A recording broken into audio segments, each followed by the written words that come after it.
tree removal is definitely a expensive service, about $800 to remove one of these palm trees out of your backyard. Mine is about 60 feet, so I've decided to do it myself. I already had one over there that I cut. This is my second one, and I have a third one in the front. So that's $3,000 that I saved myself. And obviously, you can see it's a little bit of a work and a little bit of a mess, especially for a single person. But I'm going to get up there today, and I have to cut it that way so it doesn't fall on my patio. I can just cut it at the root and hope for the best.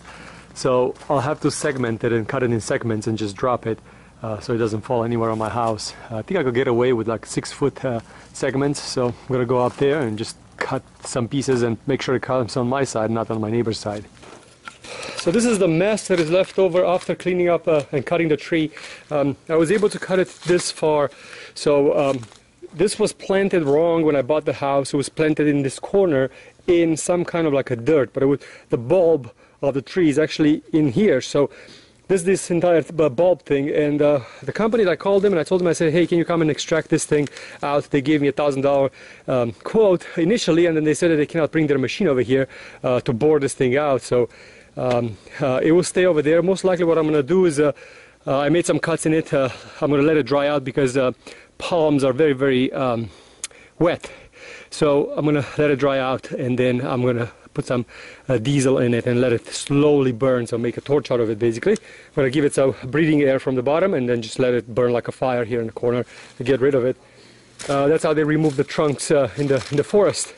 But as you can see, it's a big mess over here, so taking your own tree out is definitely a lot of work. I did save myself $1,000, but I wouldn't recommend for people to try to do this by themselves.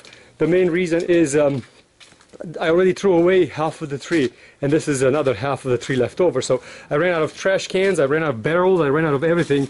It was this thick towards the bottom, so towards the bulb part it was basically this thick. So this is how thick the base of the tree was, and then obviously towards the top was a little bit less thick.